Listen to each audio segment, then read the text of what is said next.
Welcome to the Ultra Stories Podcast. Whether you're hitting the trails by foot or directing the latest trail or ultra running event, this podcast was designed for you as we explore the ins and outs of ultra running.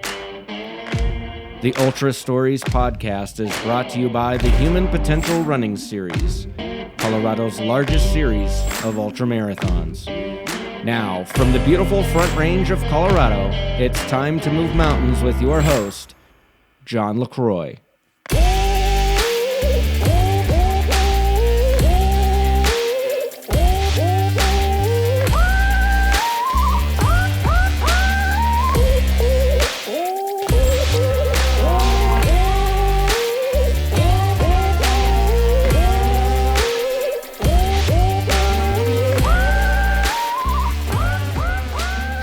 Hey everybody, thanks for tuning in to another episode of the Ultra Stories Podcast. You are listening to episode 141, brought to you by the Human Potential Running Series. I'm your host, John LaCroix. Thanks so much for tuning in to what is going to be the final episode of the Ultra Stories Podcast. Yes, I know a lot of you out there are probably a little sad to hear this. There are some of you out there who are definitely breathing this sigh of relief and expressing thank God. We're going to get into why in the second half of this episode. This is probably going to be the longest episode that I ever do of this program. It's also going to be the most honest, and it's going to run pretty long. So I'm going to put that out there right at the forefront. But this is going to be the finale, the send-off, whatever, what have you. And again, I'll get into explaining why to you coming up. But first, I want to start here. And again, this is going to be, there's going to be a lot of honest in this episode. Just because I feel like I need to be right now more than ever. I just want to let everybody know where I'm at. This is like this check-in with John here, where I'm at, why I've decided to walk away from this podcast. And I want to let everybody know that I'll be starting another podcast. I'm actually going to start another show. It's going to be fresh. It's going to be different.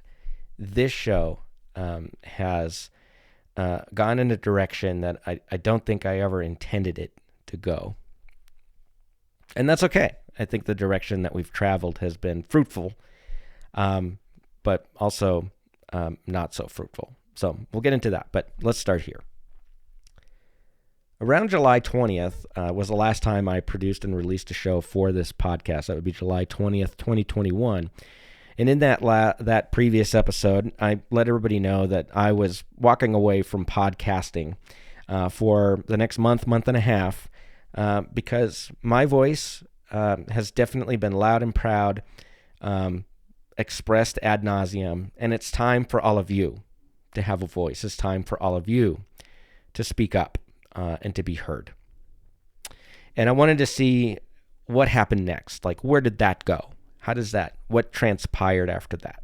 Now, what's interesting is, at the same time that this is all going on, and again, for the 2 months leading up into that episode, we're talking about ethics, we're talking about morals, we're talking about risk management, we're talking about things that I think ultramarathon running at this point in time specifically really need to address. These are all issues that we need to address. And why do we need to address it now? Because we've reached a point in our sport's growth, and we've reached a point post-COVID where the best time to put our best foot forward for the future of this sport is right now. I believe that above all else. This is the time. It's right now. So I got an email. The email was from a nutritionist friend of mine here, well-known, lives in the Front Range, absolutely incredible human being. I can't speak highly enough of her. And I thank her so much for the opportunity that she placed on my lap about a month ago. She had a friend who lives in Leadville and is going to be directing a few races coming up soon, and I couldn't think of a better person to give her some feed forward and some perspective on the job she was about to take on. So I said, sure, absolutely. I'd love to help however I can. Eric and I had been talking about that all through the winter. Like, we just want to help race directors. We want to be there. And so it's, however I can help, I'm there. Absolutely. Pleasure to meet you. Tamira was her name. Pleasure to meet you. Let's set up a phone call. And so we did. Well, then I turned to Emily and I said, if this woman is going to become the next race director of the Leadville Race Series and she's asking me for help, the answer is fuck no. I want nothing to do with them. I don't want to help them with anything. They're the last people that I want to help. And I really sat with that's what I said. That was my response. Yeah, really struggled. Wow. Oh, wait a minute. I've been speaking out and saying all these things. First of all, I'm the absolute last person on this planet who should have any opportunity to provide Leadville with any kind of assistance. Of all the people who have been vocal negatively about the Leadville Trail 100, really trying to push the truth of its history, I don't need to go into it. I just want to honestly say that I have been the loudest negative person about the Leadville Trail 100, probably in the country. I really believe that. And so here I am, afforded an opportunity to actually do good for Leadville. And my first response is, fuck no. What an asshole. So I really stewed over that, and prior to my conversation with Tamira, and when we finally got on the phone, I let her know that I had said to my significant other that if anybody's asking me for help with Leadville, the answer is no. But I actually realized that this is actually a really cool opportunity. One that I actually hold in the most highest regard. One that I certainly do not deserve, and one that I did not want to take lightly. Now, why is that? How did I get to that conclusion? Well, look, all through the years, and this predates this podcast, which started in 2017. First episode was around Halloween 2017. We're talking almost 4 years of podcasting.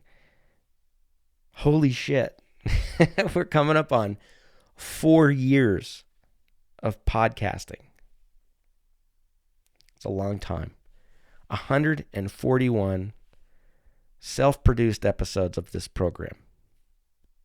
And in all that time, if there is anything I bitched about the most, it was Leadville. If there's anything I really tried to offer perspective and the truth about, it's Leadville. Why is that? I've thought about that too. The why is because I, deep down, am a big fan of ultramarathon running. I have made this my vocation. I believe it's my life's calling. And there is few things in this world that I love more than the sport of ultramarathon running. A sport that has given a tremendous amount of perspective and insight and opportunities for growth personally than the sport of ultramarathon running. And the reason I'm so upset about Leadville, really, is because I want nothing more than to love the Leadville Trail 100 just as much as I know so many other people do. And prior to 2011, I did. I was a huge fan. Like many, could not wait to run Leadville. Could not wait to finish Leadville. And unfortunately, the history of my experience with Leadville went sour in 2013. And since then, I've tried really hard to provide the ultra community as a whole my take on, hey, This is the way this has gone down, and it's not right. But I'm not any better. So here I am on the phone with this wonderful human with a mountain biker background. She's a mountain biker. She also has a background in experiential and outdoor education, which is what I got my degree in. So I really felt like if there was ever going to be a person to really hear what I have to say. Now, when I say that, what I mean is the delivery is not going to be perfect. And I actually prefaced my conversation with her by saying, hey, listen, my delivery about whatever we're going to talk about here is not going to be perfect. You're going to hear a lot of passion. You're going to hear a lot of hurt. And I really hope that you can look beyond those emotions and actually hear the points that I'm trying to make and why they're important. And I really believe that this woman did that. And because of that, which I think is something that is so vastly missing in this world today, the idea that you may not like how somebody's delivering information to you, but you can listen to them and try to understand the point that they are trying to make and why that is a valid point, right or wrong. And then you can start to explore how you feel about those points. And with your own information, the facts that you have gathered, which we know may be exhaustive or not, you can then formulate your own opinion. But what's important here is that your own opinion is not at all part and parcel of the other person's opinion, right? You're formulating your own opinion based on your own facts, your own experiences, not based on this other person's feelings. And that's what I was asking Tamira to do was, hey, I would love to help. What an awesome opportunity as a fan of ultramarathon running, as somebody who truly loves this sport. I really do view this as an opportunity to make a difference. And I'm all for it. I would love to help. How can I help? So the conversation went on with me explaining to Tamira what I would call the tarnishing of the Leadville Trail 100, which really starts with it being purchased by Lifetime Race Series. Boy, my brain's crap. It starts with Lifetime Fitness purchasing the Leadville Trail 100 from Ken Kluber and Mary Lee Maupin. And that's where it starts. And then it continues with the 2013 edition of the race. And then it continues with a documented history of intimidation, bullying, just complete disregard for human beings. I'll just say that. That's what I believe. And it continues with this crazy narrative that Ken himself founded the Leadville Trail 100, and not Jim Butera, the actual founder. And it was a really spirited conversation. Obviously, I ran out of breath a few times. Like I could hear, not me like losing control. I wouldn't call it that. I could hear my fandom. Like I could hear, wow, like I finally have an opportunity to express myself and be heard. To be heard from somebody in Leadville. I took the opportunity. We had a really great conversation, the focus of which was on inclusivity, accessibility, sustainability, and the abolishment of elitism. Again, if you listen to the previous episode number 140, you will hear that since I not just started this podcast 4 years ago, since I became an ultra runner in 2005, since I opened my mouth the first time and had any kind of voice within this sport, any kind, good or bad, whether people agree with me or not, every topic that I've discussed and tried to bring to people's attention and to the light and to have honest conversation about it have been on the topics of inclusivity, accessibility, sustainability, and the abolishment of elitism in the sport. So for me, like, wow, like all these years, here I am having an opportunity to be heard from somebody in Leadville in the hopes that this will make a positive change for the Leadville Trail 100 and the Leadville Race Series. And I really hope it does. Truly, I hope it does, because we are all truly stronger together, right? So near the end of this phone conversation with Tamira, she says, you know what, John, you bring up some really, really good points. Some things that you say definitely lead me to other questions, to bigger questions. And I think over time I will learn those answers. I don't necessarily think that you're, the person that's going to give me those answers. And that's okay. You've asked some really great questions. You've brought up things that I really need to think about.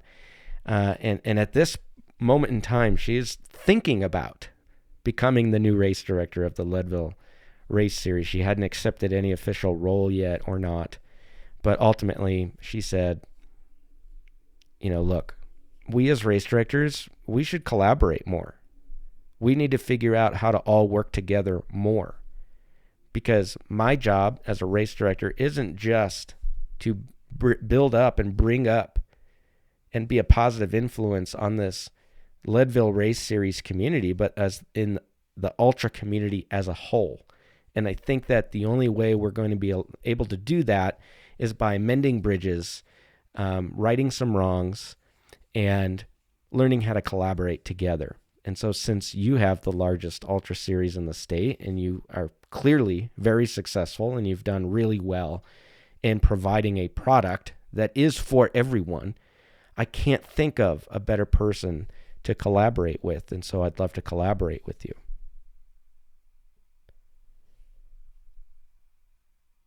I'm giving you this pause because I wanted you to hear that. Of all the things to be saying to me, John LaCroix, owner and race director of the Human Potential Running Series, the series that was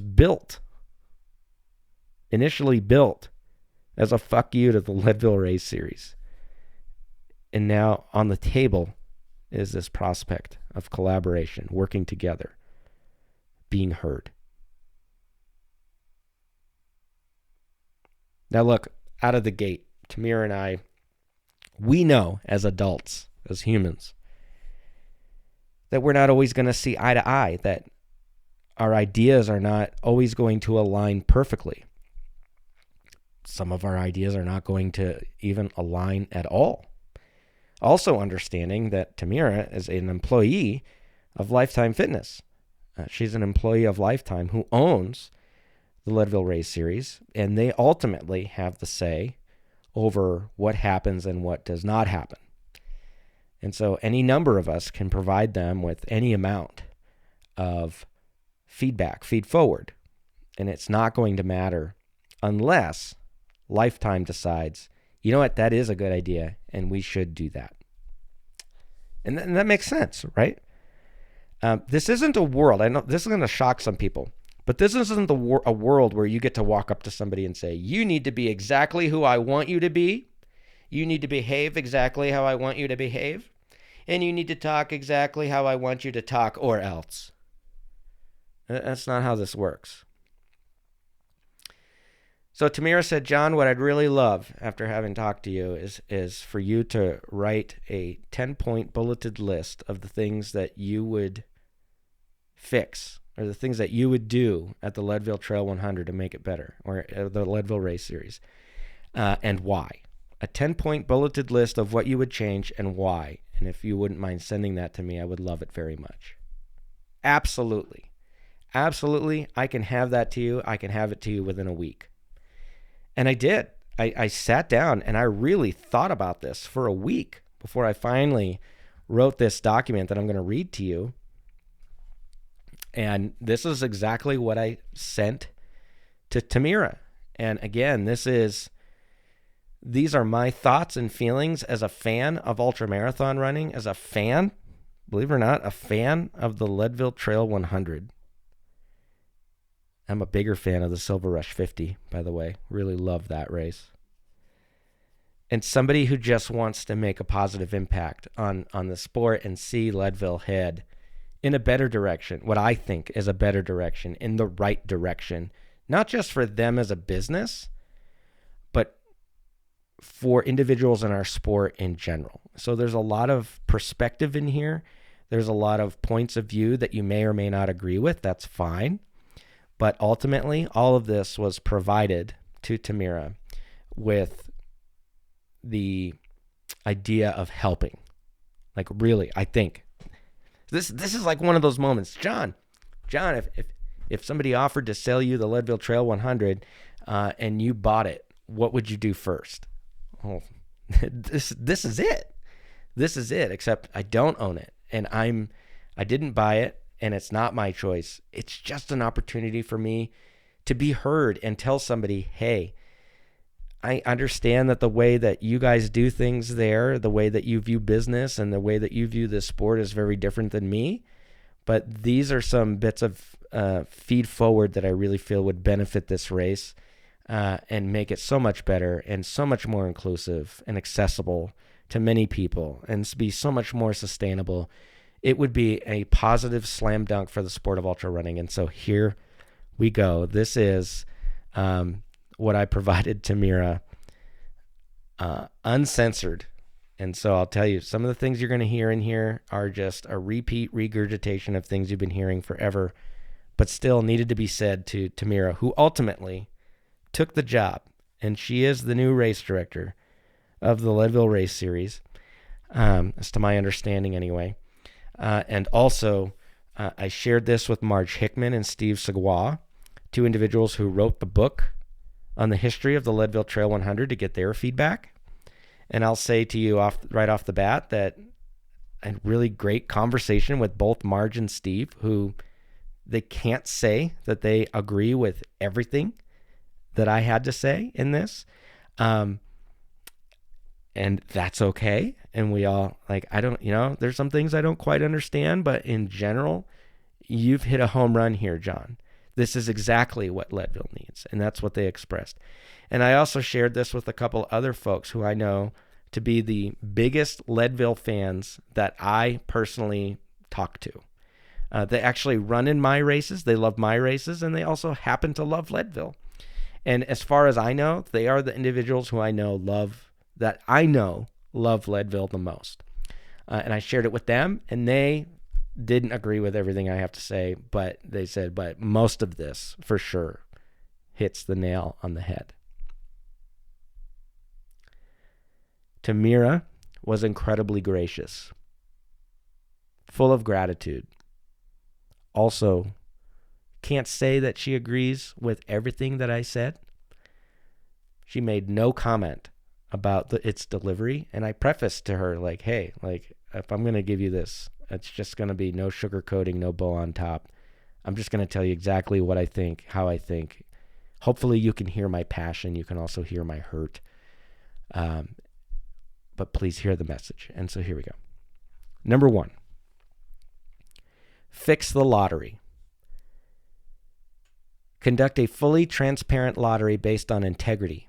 Host it live, like the Western States 100, in a theater in Leadville or down in Denver.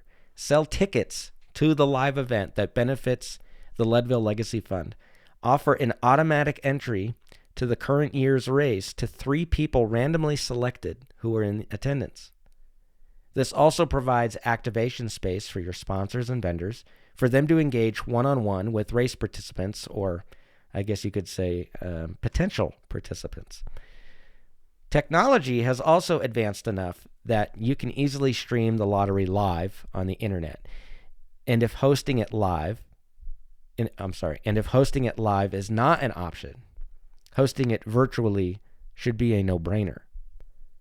A part of this process will include you reporting to all lottery entrants how many individuals have actually entered the lottery, how many spots you have available, and therefore the odds of their being selected.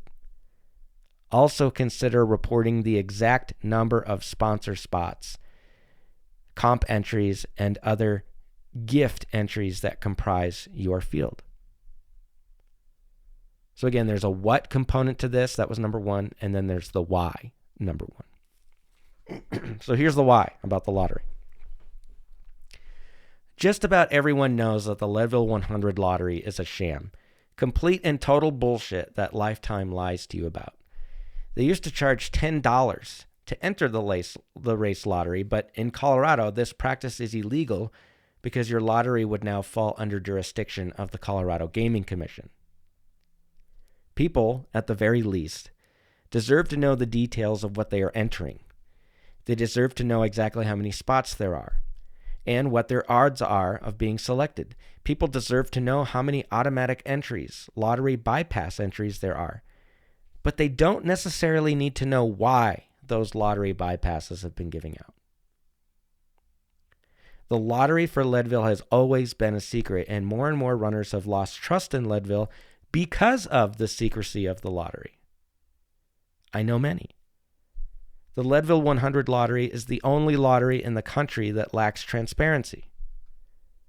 Furthermore, many runners were told throughout the years that if they volunteer at one of the Lifetime Race Series events, it, quote, improves their chances of being selected in the lottery, end quote. I cannot even begin to provide a figure of how many runners who've told me that they were burned by this promise. They volunteered only to never understand how it is exactly that their lottery chances increased. Because they don't. Because of this, you've lost countless volunteers and ruined trust in the series even further. And this last paragraph, starting with furthermore, will come up again a little bit later on. But that is number one, fix the lottery. Number two, limit Ken and Mary Lee. Allow Ken and Mary Lee to remain as the faces of the event, but completely remove them from any operational decisions and from vocalizing on behalf of the event moving forward. Now, this is going to be a hard one for many of you. There's some honesty here. This is where you can hear my hurt, and you can also hear passion. So bear with me. Look, there is no doubt that these two have done a tremendous amount of work to build the Leadville Race Series into what it is today. But the truth is, to some, they are now polarizing figures in our sport. People either love them or could care less about them.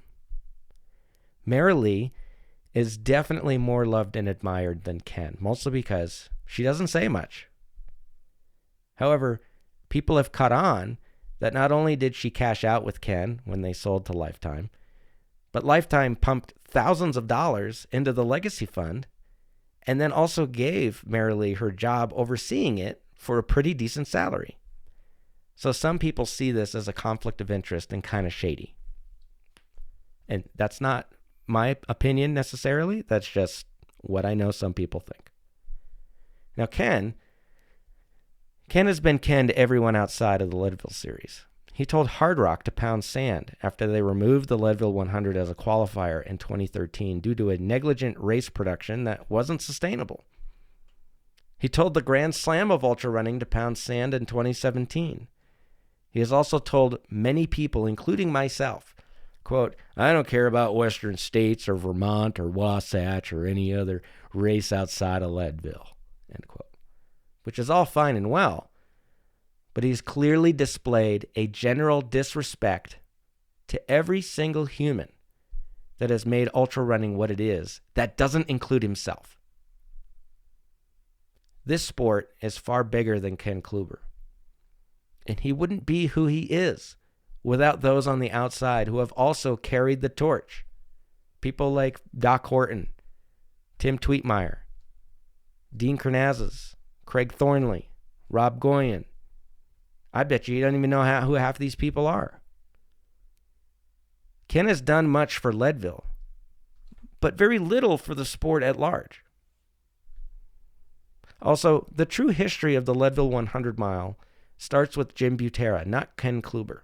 It was Jim's idea. Jim who brought the idea to Ken, and Jim who directed the race the first 2 to 3 years. Yet Jim is mentioned literally nowhere on the Leadville website and in race-related materials. Jim's family has been disrespected long enough, and they are disgusted and disheartened. I've met them. I've talked to them. I've given them a shoulder to literally cry on. Anytime someone tries to correct Ken about the narrative he sells the world for his own ego, he bans them from running Leadville.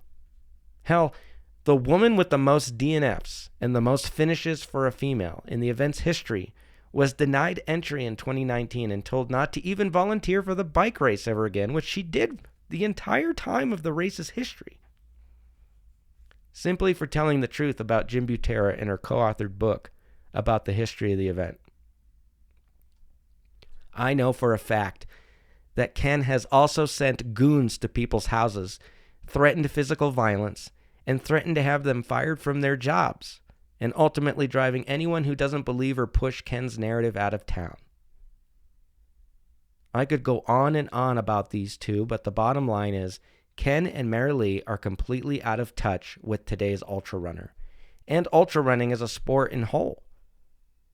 Ken is a bully and has intimidated and insulted far too many people if they don't buy and sell his personal narrative. It really is time for them to move on. They can be the public characters they play as the face of the event. Give Ken the mic for his motivational speech, but beyond that, they need to stop having a say in how the event is run. Anytime a race director has struggled to host the event at the caliber it requires, Ken has stepped in to do the firing and fixing. Since Lifetime bought the race in 2009, there have been at least 5 or 6 different race directors that I know of. Pause for a moment. Guys, since 2014, I've directed 60 races myself. 60. 60. I have directed more races than anybody in the history of the state of Colorado since 2014. And in that same span of time, since 2009, there have been at least 5 or 6 different race directors of the Leadville Race Series. Ken isn't fixing anything. Ken has no idea where the sport of trail and ultra running is today. He has no idea what is important to the masses, to the community. He knows Leadville. And sadly, that's not going to be enough moving forward. What happens when Ken passes on? Who will save and fix Leadville then? It's time to prepare for the reality that Ken isn't going to live forever, and the race series needs to be able to function at a high caliber without him. Other people can make changes that he may not like or agree with that will ultimately be incredibly beneficial to the future preservation of the event. 3, allow participants to have a maximum of 4, the number 4, crew members / pacers. Not 2. Oh, that's right. They limited crews this year to 2. 2 people, period. 1 car. Allow participants to have a maximum of 4 crew members pacers. Limit runners to just 1 crew vehicle. Provide each runner with 1 vehicle pass that you pre-place their bib number on. This way they cannot trade or gift their crew vehicle passes to other runners. Continue to keep crews prohibited from accessing Winfield. So again, before I get into this one, excuse me, I think I was telling you like a month out from the race this year, they sent out an email, one saying that the cutoffs are going to be harder. For whatever reason, they sped up a couple of cutoffs at the race. And so everybody's done their training, and now the race is letting them know that it's going to be harder with shorter cutoffs. And 2, crews are not allowed to go to Winfield anymore, and you're only allowed 1 crew vehicle and a maximum of 2 crew persons. And if you have pacers, they are included in that number. Unless you want to buy a VIP spectator pass for $150. No shit. This is seriously what they did. We're going to get into this now. It took 8 years to remove crews from Winfield. Far too long. The road in and out of there, the parking, the resource damage, none of it can handle thousands of runners and crews milling about. But to expect runners to only have 2 crew members for the entire event, and their paces are included in that number, is not how ultramarathon running works. In most hundreds, runners have 2 pacers, and the paces are not included in the crew. I've personally done 100 miles with just 2 crew people, one of which was my pacer, and it's very hard to do. Now, your race is considered by many to be one of the entry-level hundreds, meaning this is the first 100 that many people will run, first and only. And without a qualifier to get in, anyone can and will run it, especially given its place in history. Making the cutoffs harder and reducing the size of people's crews and pacers all at once, you just made it near impossible for your kind of clientele to finish the event. By the way, we're going to get into this. One may look at it in this way. These decisions were made so that more people will not finish the event, lowering event overhead costs through the later miles. So that's what I'm saying. By making the cutoffs harder, reducing people's crews sizes, limiting it to 1, making it impossible for people to make it to the second half of this race. Some people could look at it and say, man, they made these decisions so that more people won't finish and they have to have less food and water on the second half of the course. That reduces their overhead costs, increases their profit margin. You could say that. Doesn't mean it's true, but it could be said. Now, the Leadville 100 used to have a finishing rate of 54% or higher. And over the last 5 years, the finishing rate has sunk into the 40% range. This isn't because Leadville is one of the hardest hundreds. It's not even close. It's actually one of the easier ones. The thing that makes Leadville difficult are the cutoffs and bullshit along the way. But by limiting crews to 2 and making cutoffs harder, you're now telling the 40+% who actually have a chance at finishing that you want less of them to finish. I bet the finishing rate in 2021 will be close to 40%, if not below. And by the way, it was 46%, the lowest that it's been in quite a long time. So it wasn't that far off. The sport of ultra running has changed a great amount over the last 10 years, more so over the last 5. Fewer runners are paying for a race, and more are paying for an experience. So if the typical ultra runner is paying for an experience, what does it say if you continue to curate an experience that they're designed to fail? Is this the Barkley? If they pay for an experience, why are you so focused on the race instead of the experience? 4, extend the overall cutoff to 34 hours. If not 34, hell, consider 32. And extend all race cutoffs along the course to reflect this change. Ken told me once that he never had runners run a qualifier as a condition of entry into Leadville because if you believe that you can run 100 miles, who am I to say that you can't? Yet the cutoffs currently in place do not reflect the current fabric of the sport, the runners we all have. Running 100 miles is not a growing prospect in our sport. In fact, the new 100 mile is actually the 100K. Because Leadville is at elevation and because of the new rules with crews and pacers, etc., things should not be made harder by the clock. They should be made easier. Help the runner. So, for example, for the 2021 Silver Heels 100, I made considerable course changes that shortened the course by 4 miles.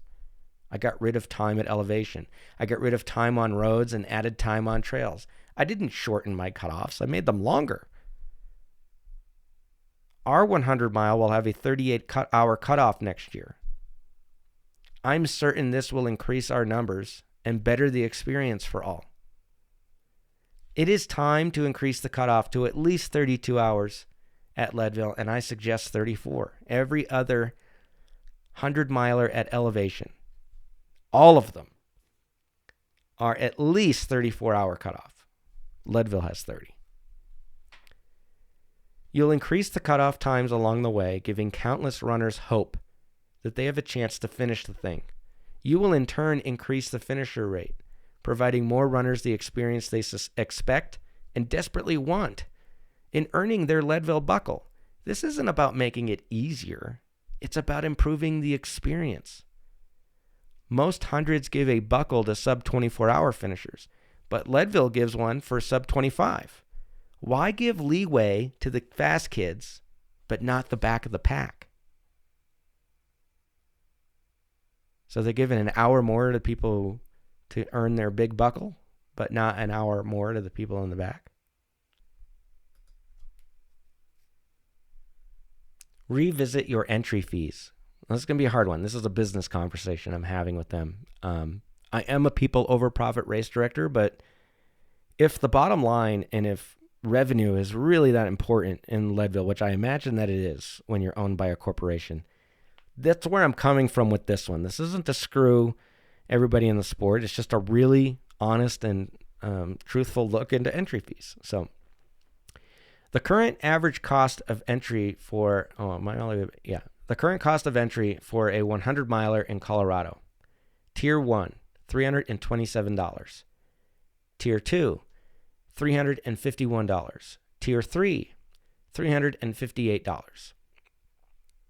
It's been years since Leadville has raised their entry fee. The Western States 100 costs $450 to enter, and that's the oldest 100 miler in the country, and Leadville is actually one of the 5 oldest. High Lonesome 100 in Salida costs $450, and the race is 5 years old. Run Rabbit Run in Steamboat goes up to $405 and is also 7 to 8 years old. Leadville could charge $400, and people wouldn't hesitate to pay it because it's Leadville. Now, I would caution Leadville against raising their entry fee to $400 in 1 year because they're at $335 right now. The average increase year over year for a 100-mile race in Colorado is $25 to $35. So you should incrementally increase your entry fee until you more closely match the industry average for Colorado, or change the premium this event deserves. Or charge the premium this event deserves. So in 2022, I suggest they increase to $350. In 2023, I suggest they increase to $375, and in 2024, they reach $400. Now, why? Because you're leaving money on the table, and this is where you should be increasing the revenue bottom line instead of with VIP packages. Do the math. 800 runners pay an extra $25 for entry in 2022. That's a revenue increase of $20,000. How much does the race actually acquire in revenue from their elitist $500 VIP package or the $150 spectator package sales? Like, I didn't get an answer to this question. I don't expect to get one. It's kind of a rhetorical question. But how much revenue do you think they actually rake in from this $500 VIP package or the $150 spectator package? It's not $20,000. They would make more money by, raising their fee. So that said, the rest of their series entry fees are a mess as well. So the Silver Rush 50 is also below the average for Colorado. Silver Rush 50 mile tiers 1, 2, and 3, 125, 135, 140. Here are the Colorado average for the same tiers: 141, 159, 173. So again, they charge 125, the average is 141. They charge 135 tier 2, the average is 159. Tier 3, they charge 140, the average is 173. Yet the Leadville Marathon is the race that's different because you charge more than the average.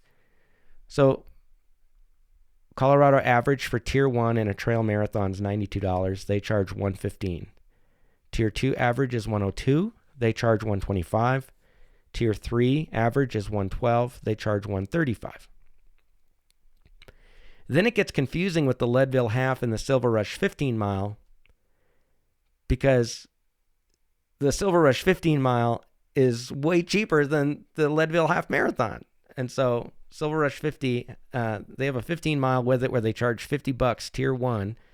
The Leadville Half, 13.1 miles, 2 miles shorter, they charge $95 for that one, and the average in Colorado is $73. Silver Rush 15 mile, tier 2, $60. Leadville Half, $110. $50 difference. And the average in the state is 86. You get the idea. I would charge the same for the Leadville half as I would the Silver Rush 15 mile. Which brings me to number 6. Get rid of the VIP passes. As you can see above, if you revisit your entry fees, you can make up a lot of lost revenue by adjusting your rates to reflect the industry average per distance here in Colorado. The VIP packages breed elitism. What you're saying is, everyone gets this experience unless you can afford a better experience. If you can afford it, hell, we'll run the 100 miles for you. This $500 VIP package, $500 VIP package has always gone over like a lead brick. It's obviously a money grab, and it reeks of the elitism this sport has long championed against. Again, another thing that is out of touch with the sport in Leadville. How would you feel if you knew that someone who could afford it was getting aid stations with a better buffet and heated tents while you're sitting out in the rain chewing an hours-old PB&J sandwich? Not much of an experience now, is it? Also, the new spectator pass is not only contradictory, but it's insulting people's intelligence.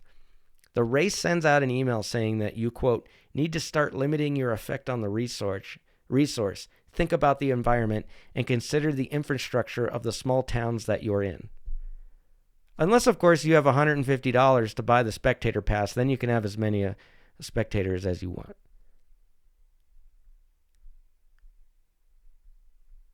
Seven, cap the event at a maximum of 500 to 600 starters. Every single time that the Leadville 100 has started over 700 runners, the race production has been what some would say subpar. I've heard the most complaints about the Leadville race series in years where the 100 started over 700 people. At some point, you would think that someone would look at the data and understand that the magic number is about 600. Of course, your permit allows for 850 runners. That doesn't mean you need to start 850 runners. Once you go over 700, you stop treating runners like people, and you treat them as just a bib number. Ken Kluber has long prided himself on the fact that once you run Leadville, you're family. It's hard to feel like family when no one notices that you're even there. You know, like if you're just another bib number. Once upon a time, Ken himself told me personally on the phone that 850 is too many runners, and he felt 600 was enough. Lifetime seems to think otherwise. Having 800 plus runners takes away from the overall experience. If you cap your event at 600, you can provide the Leadville experience everyone wants and expects. You can do it without having strict limits on crews and pacers. You can do it without nickel and diming runners for VIP passes and whatever. Western States generates over $1 million of revenue a year for just 364 runners in their one weekend event. Why did they make a killing? Because of how they treat the runner instead of the business. Vendors and sponsors flock to that.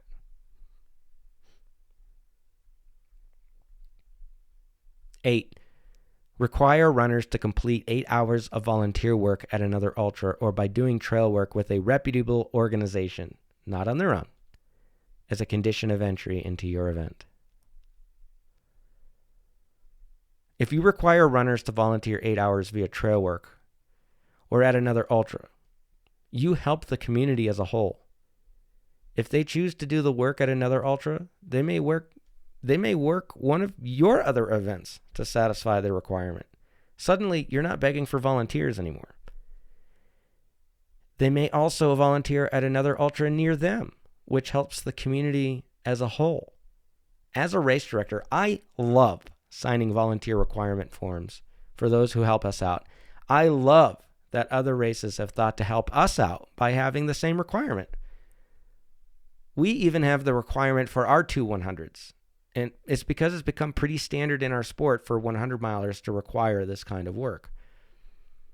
Now, if the runner doesn't want to do the work, they can buy out of the requirement with a $150 donation to the Leadville Legacy Fund, which they can opt into at time of registration.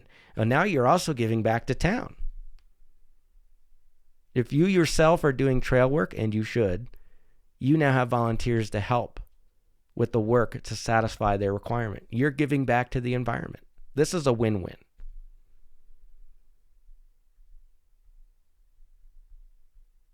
9, fix your volunteer program. Many runners were told throughout the years that if they volunteer at one of the Lifetime Race Series events, it, quote, improves their chances of being selected in the lottery. I cannot even begin to provide a figure of how many runners who've told me that they were burned by this promise. They volunteered only to never understand how it is exactly that their lottery chances increase, because they don't. And because of this, you've lost countless volunteers and ruined trust in the series even further. If someone volunteers at a race in 2022, maybe they get race credits to put towards entry into one of your other events. If someone volunteers, maybe after so many hours they get an extra ticket in the lottery, which increases their chances of entry. Either way, your series needs to do better by the runner as a thank you for helping out. There needs to be follow through, and you need to stick to your word. And finally, number 10,